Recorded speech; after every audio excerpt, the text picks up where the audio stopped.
I had an interesting conversation over the weekend Yeah. with someone, and we were talking about how marketing just has such a bad rap. It ends up being the department that spends all the money, just wants pretty things, has no care for what ends up happening and the results, where it goes. I mean, we're talking about one in big corporate America where that ends up shaking out, and then how that has translated down to what everyone knows marketing to be now. And it was just kind of a interesting conversation.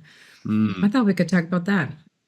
Well, okay, I guess riffing off of that, I think we, in prospect calls, when we're talking to potential clients, one of the first things we need to get straight is, are you just wanting a particular tactic? Like, what do they have defined as marketing in their mind? And their definition of marketing is often different than our definition of marketing. And so I think that's collectively, as corporate America, small business, is that nobody's on the same page about what marketing really is. And that makes it difficult. Even marketers aren't on the same page on what marketing is. Yeah. That's what's funny. It's like even the marketers themselves. I think marketing just came about as a growth engine, right? So you have a business, you have to grow, you tell people about it. That's marketing. I'll bet there was, actually, we should look that up. We should have a way. What was the beginning of marketing? I'm going to look it up. That podcast that we all listen to from Seth Godin, he talked about the Flintstones, when people advertisements in the Flintstones. Was that the first time there were commercials? That's the way he made it sound. Is that you could buy commercial spots in the 50s when the Flintstones was running on TV. Mm-hmm. I think what he was making a point of, that's when advertising started to become a real big thing, right? And then you were, I think it was Marlboro was even creating ads on the Flintstones and everything. I think that's what his point was. But it was like, I mean, obviously the inflection point at some point in the beginning, I think marketing may not have even been labeled as marketing. It was just, how do we get our business out there? How do we grow? That was it, right? Which is not any different than today. At the end of the day, all we need to do is to grow. All a company needs to do is grow. And then we've categorized it out into different things. Monica, you look like you have an answer. It just is interesting. It's not really an answer. It just says it dates back. Evidence of these systems date back to around 6000 BC in Mesopotamia, where societies grew and marketplaces and bazaars became common, facilitating the exchanges of goods and services. And so there was something that was happening, obviously, like it just goes back to the basics of, I have a good or a service that I think that you could use, and I'm trying to communicate that to you. That is the most basic form of marketing. It was just a communication. It was a communication, and everyone chalks it up to, well, did we have billboards? When did we do commercials? When did we start advertising? Rather than getting down to how did I communicate to another person that I have a good or a service they may want. And at some point, so again, Beth, you said we did it to ourselves. Marketers did it to ourselves. Marketing did it to ourselves. And I wholeheartedly agree with that. At some point, what happened was it was moved from the boardroom. It was removed from the main business strategy and into a list of hopeful tactics, right? And unicorn strategies. And that movement from it being a real business strategy and in the boardroom to just a list of tactics, I think is what's killed. It's killed the idea. That's what gives marketing a bad name, because, and I think marketers did it to ourselves, right? So as marketers are trying to market themselves, what do? We typically tend to tell you about all the amazing results that you can give us or that we can give you for next to nothing, right? No effort, all the money and all this stuff, right? And so you try to differentiate. There's millions of marketers out there trying to differentiate themselves, trying to be good marketers, but end up being good liars. And then you buy into some of these things, and all of a sudden you just kill the industry. And that's exactly where we're at today. I think that's where we're at. is we're in an industry, unfortunately, that is dying of self-inflicted wounds, right? Self-inflicted wounds. I don't know. Those are strong statements. What do you guys think about that? Totally agree. I think one of the things that we know to do as a strategy first company is to ask the right questions when we're meeting with people. I think you guys probably echo this, but every time I would meet with a prospect, it's okay. What do you need? What are you looking for? More leads. That's everybody needs more leads, of course. And so then when I ask and I learn about what they've done in the past and what other marketing companies have done for them, their goals aren't clear. They can't tell you who really it is that they're trying to reach or what makes them different. No one's rowing in the same direction. And what happens is if you often, this happened just the other day, I was meeting with someone and they were like, our last marketing company told us that they would do X, Y, and Z, but they haven't asked any of these questions. They promised the world and then didn't deliver, and they're frustrated. And that makes it that much harder for us to come in and do something because it's like this. I feel like I'm supposed to be doing this, but it's a total waste of money. And because I don't think that most people have their expertise in the lane that they're in, and yet it gets to be called marketing. And so maybe it's ads, but that's marketing. And so I know a lot about ads and how to do that, but I'm not thinking about the rest of the journey at all. Or it's graphic design. I know how to make you look good. I know how to make your brand look good. But and I'm going to ask all the aesthetic questions, but I'm not going to ask you anything about who your audience is because you get to define who you are. So that's all that matters, And so it's, you can meet with people who are owning any particular part of marketing, the umbrella of marketing, but they're not looking at the big picture typically. And it's up to the business owner to know to ask those questions when really they're like, well, I thought I was hiring an expert.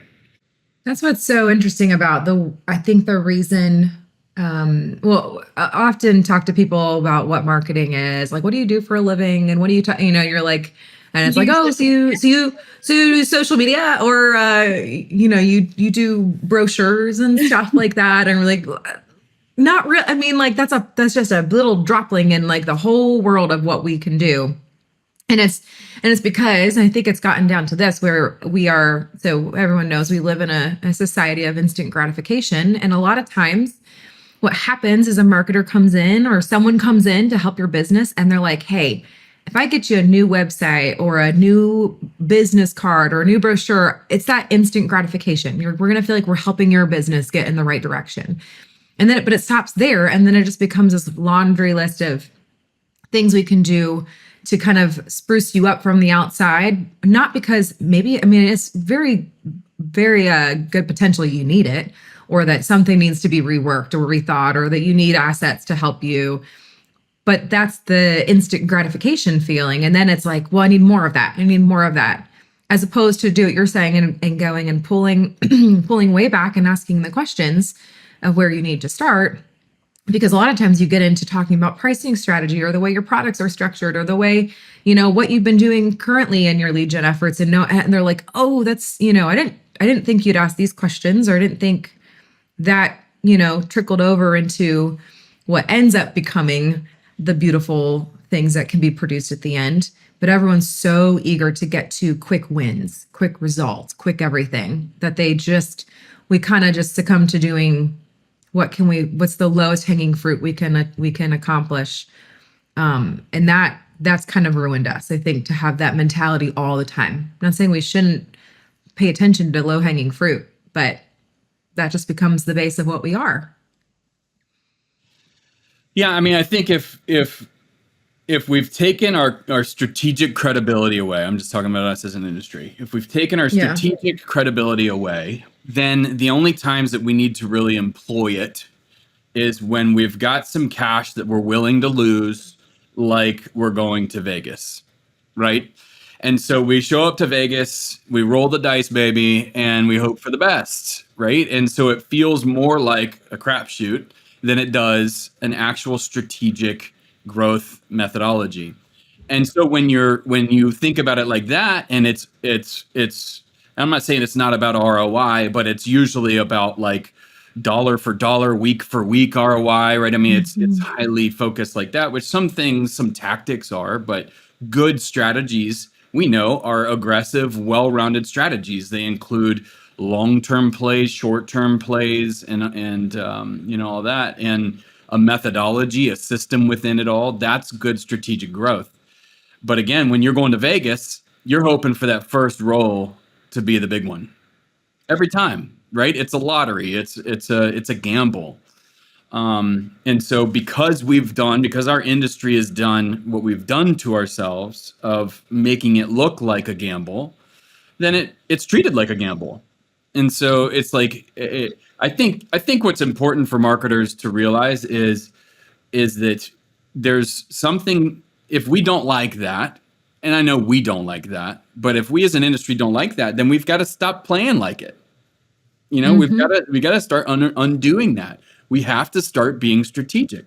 We can't elevate our interns, our marketing graduates into CMO roles and calling them top level marketers. I mean, we can't do that. I wanted to ask or paint a picture, or ask if we could paint a picture of what other industry is like we could liken marketing to and what's happening here, and then that's funny. Ridiculous.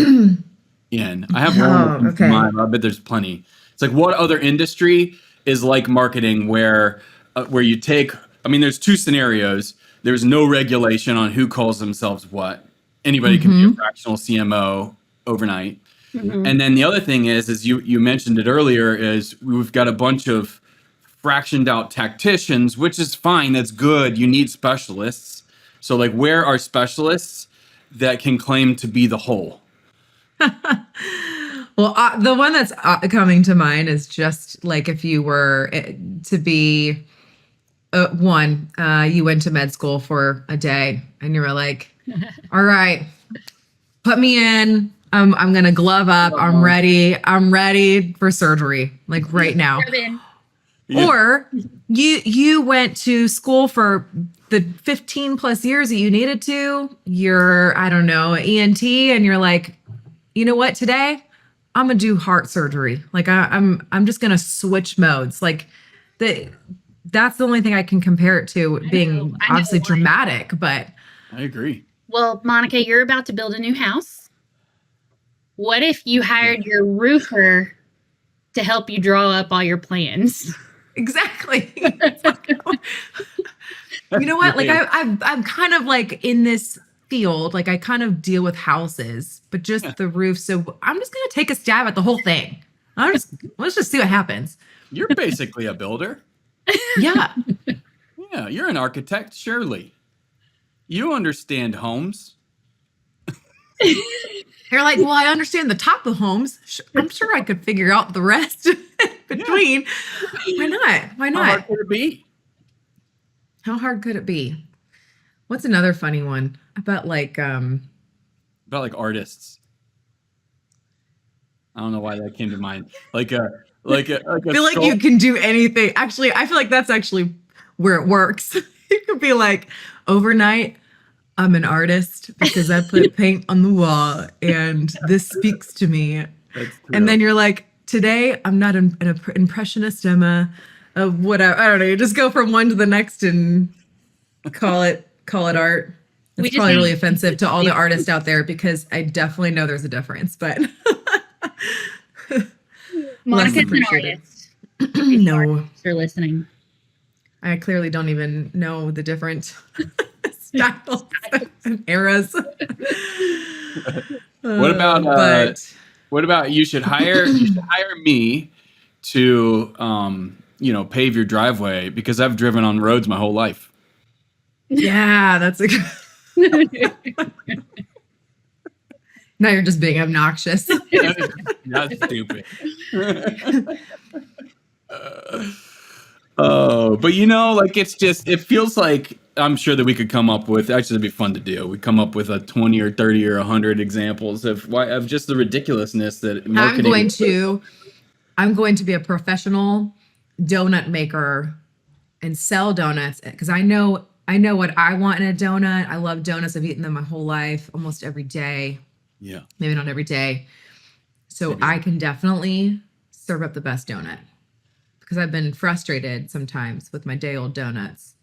Yeah. You can also ask ChatGPT how to serve up a good donut and get moving. And get moving. You actually could. That's a whole nother It's conversation. a whole other, let's save that for That's a whole podcast. nother Save conversation. that donut for later. Yeah. Let's do. Yeah. So, anyways, I think that the point is that we've been disgruntled here for the last 15 minutes, and Yeah. What's the answer? No, well, I mean, it's just, what's important is it's the reality. It's the reality is that this is the world we live in, and it's the industry we live in, and it's really difficult to communicate that it's not all this. Like that the picture is broader and it's bigger. And not just because we want that to be known, but because it's like there is more for you. And most businesses they need help, and then they're like, they know to get a marketer maybe or someone in growth or in sales, and they kind of have a general direction. But it's like they're hoping and expecting that they show up and they start pointing them in the direction. They can be held accountable. They can do but the problem is that doesn't exist. So, or at least not as much. I know I'm going on a rant again, but it's just like what it's like. That's the reality. That's the reality. And so it's frustrating for us to sit in that spot. But at the same time, there's businesses that it's just as frustrating for them because they just have to go hire and rehire and then give up because no one has been able to shake out to be what they expected or hoped for. Yeah. So then what do you do? So short of hiring Atlas Rose, because that's on the table, that's an option. What are the questions, the two of you, and I'll chime in too, but what are the questions that a business owner should be asking if they say, okay, I hear you, I want to be strategic with my marketing, so I need to answer what's the first thing I should ask myself? And they are doing marketing now, or not? Oh, good question. Maybe they know they're not doing it the right way. So potentially they have an internal marketing person who's not senior level, who's managing some things. Maybe it's not working. They've tried things and it's been the Vegas trip. It's been a crapshoot, and it feels like I'll wait till I have a little bit more excess income so that I can gamble again. And until then, I don't know what to do. Yeah. I mean, one, I would just say, if you don't love that, then you should try actually bringing on having a strategic plan, just the same way as you do a sales plan and a business plan and all that stuff. These things are just boxes to check. This is your freaking business. Yeah. I mean, this is your livelihood. And so why would you leave your major growth engine, your major growth lever, to just chance? It's just silly. It doesn't have to be that way. And so, I don't remember what your exact question was, but all those things to me, I mean, I'm a business owner. That's super frustrating to me. You just touched on a bunch of things on me that would be very frustrating if I was in that situation. Obviously, we work with clients every day around that same situation. And it's your business and your family and you are worth, and your employees and your clients and everybody is worth more than that. It's worth more than that. And so to approach it strategically, and I guess maybe your question was, how do you know if you're not being strategic? Maybe that's a good question. It's just, okay, I want to approach it strategically. How do I do that? So how do I approach it strategically? There are methodologies out there. There's ways of doing marketing. Obviously, Atlas Rose has a methodology. We've got like a holistic methodology on how to run your marketing and how to build strategy and all that stuff. And so, I think it's whether it's us or one of the others out there, you have to have a framework. To think that you're a small business owner with even some marketing experience, to think that you're going to go and create your own it's just difficult to do. And we've dedicated our entire careers to marketing. Atlas Rose has been around for 13, 14 years now, worked with hundreds of clients, and that's how we've gotten to a methodology, through reps and pain and failing forward over and over again, right? You don't have that at your disposal. You've got kind of like a 1 or 2 shot, and so just adopt a methodology, a framework of doing business, of doing marketing, and follow it, right? And follow it. But it has to be, you have to actually have a strategy to sit down and actually build a strategy, or have someone do that for you. I think. Well, you said something interesting though, Brandon, was like, this should come from your business strategy. But there are a lot of times I'm shocked at the many amount of times I've talked to business owners that don't have a plan for the year. Like they're just operating. They're just operating, they're moving forward, they're hitting the next thing. A lot of times it just comes from, there's just no time. There's very little time to stop and pause and think and reflect and figure out what do we want to do this year versus last year. And like, sure, from a number standpoint, you usually have an idea, but I actually think really challenging yourself to pull it back a little bit and think about your plan for the year. Like, what is we always say, start very simply with the goals. Like what's your goal this year? What's your goal personally? What's your goal for the business?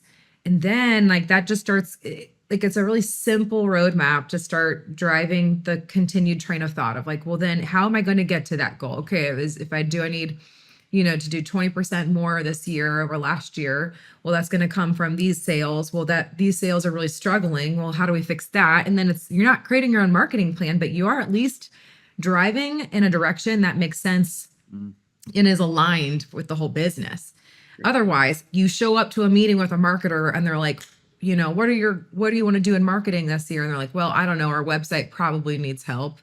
And this probably needs help. And they're pulling their strategy from you, where you're like, sure, our website needs help, but maybe that's not where we get any of our leads. So what does it matter? We got to do some things, but this takes priority. So I really think like starting in that lane of just the very simple line of questioning of your goals as a business, as it pertains to you and the rest of the business that year. How does that begin, spinning so that much wheel? clarity comes from that question. I'm thinking about a client that I have, and Brandon, you were there. We were doing some strategic planning and we set a goal for 5 years from now. And as we backed away for actually 3 years, as we backed away from that and looked at our market and the available customer set that's out there, the clear answer was we can't get there doing what we're doing right now. And just asking that goal question and setting one that was a stretch goal redefined all of our plans for the year. That the plans for the year were really more or less just optimize on what we're already doing, because we've been successful so far. And then recognizing that we can't do what we've been doing to hit where we want to hit, launched so many good ideas. Oh my gosh, the room was full of fire. We call them blue ocean ideas. Like we had not thought of these things before because we hadn't asked that question. And that's what I would say is the clear start. Yeah. And to be clear, the things that we were doing when you say that statement, it wasn't tactical marketing tactics. It was business strategies, right? The way our business is formulated, the things that we are selling and the way that we're selling them today are not going to get us to where we need to go. And so that's, again, an example of marketing coming alongside business and within business to really help shape and achieve business goals. And I'll finish out that teaching there.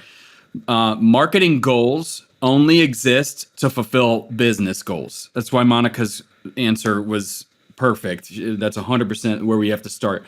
We have to start off with understanding what our business goals are before we ever talk about anything from a marketing perspective, right? Strategic or not. We need to understand our business goals, and are these things going to help align us with our business goals?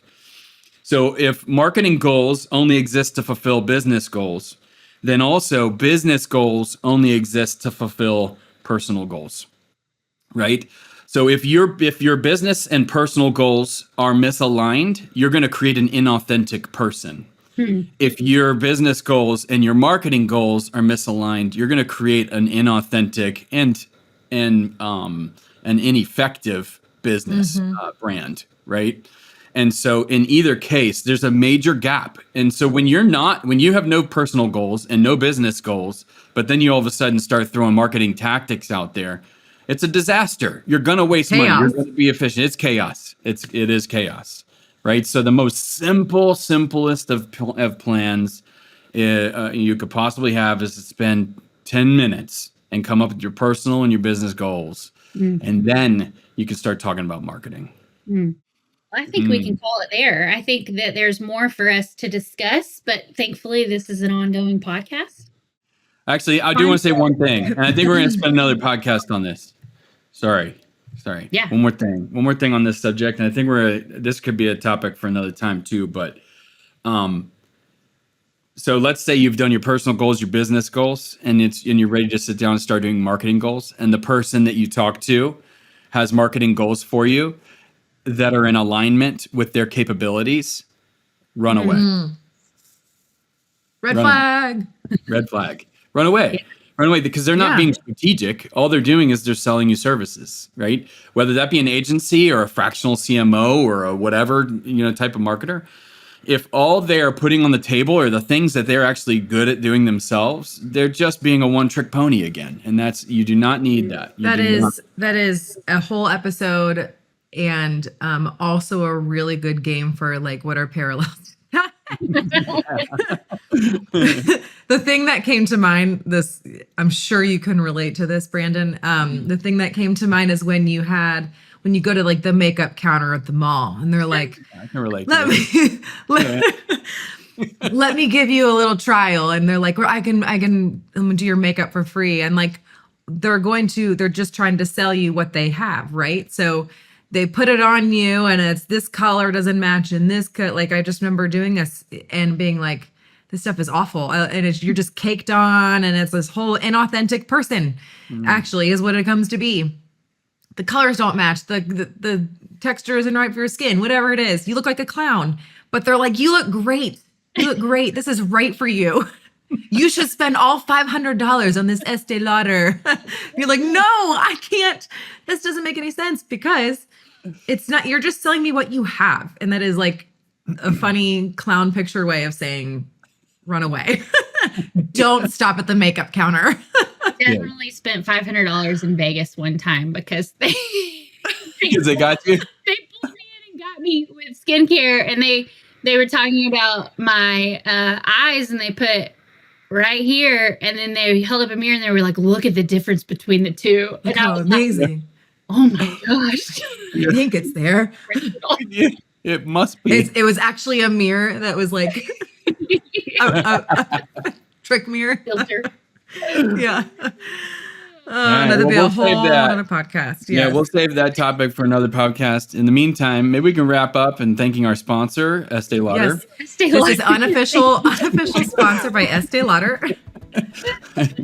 Also unofficially. We knew at the beginning of this episode that we were going to have to weave Estee Lauder somehow into the topic. Yeah. And you just did a fantastic job, Monica. Good job. I wish that was true. I'm a good marketer. We'd also like to thank our unofficial sponsor, Mesopotamia, just in introducing us to the land of where marketing started. That's where we're going to take our next retreat. Campari, the Italian. Yes. Smoke wagon. The aperitivo. And the smoke wagon. Aperitivo. If they want to send more bottles. Cheers. We will unofficially sponsor them. And God's water. We will. How do you know what I'm drinking? That's all, folks.